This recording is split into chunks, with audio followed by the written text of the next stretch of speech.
Участник «Голоса страны» Эскендер Ислямов продвигает культуру крымских татар на Западной Украине. Актер и певец выступает с двумя группами и работает над новыми проектами.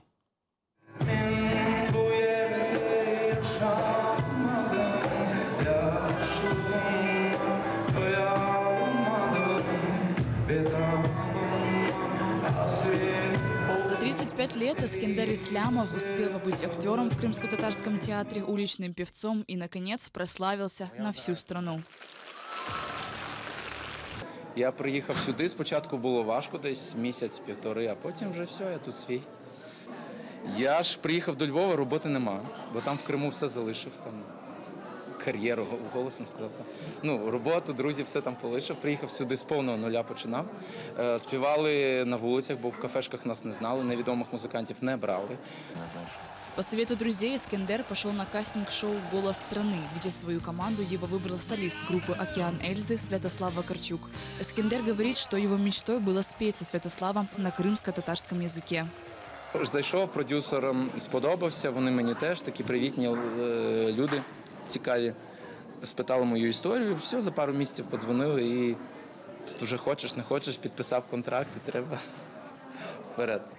В своем творчестве он использует народные мотивы. Его желание осуществилось. Одним из самых известных его выступлений является песня «Сагындым сені». Собственный перевод песни «Обійми мене» с фронтменом группы «Океан Эльзы».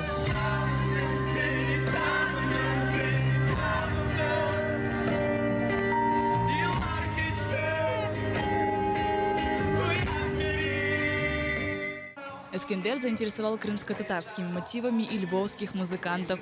Гитарист Максим играет с ним в группе полгода. Для него это абсолютно другая музыка, но сейчас он сам предлагает играть новые песни на крымско-татарском.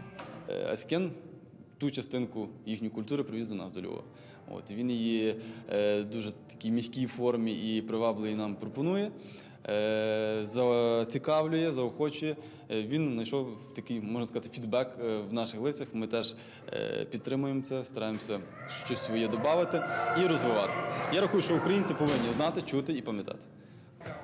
Сейчас Эскендер с группой планирует тур по Украине, съемки нового клипа и новую крымско-татарскую песню. Название пока держат в тайне. Говорят только, что будет один голос и один инструмент. Лидия Полянская, Эдем Сейдалиев, Заман, АТР, Львов.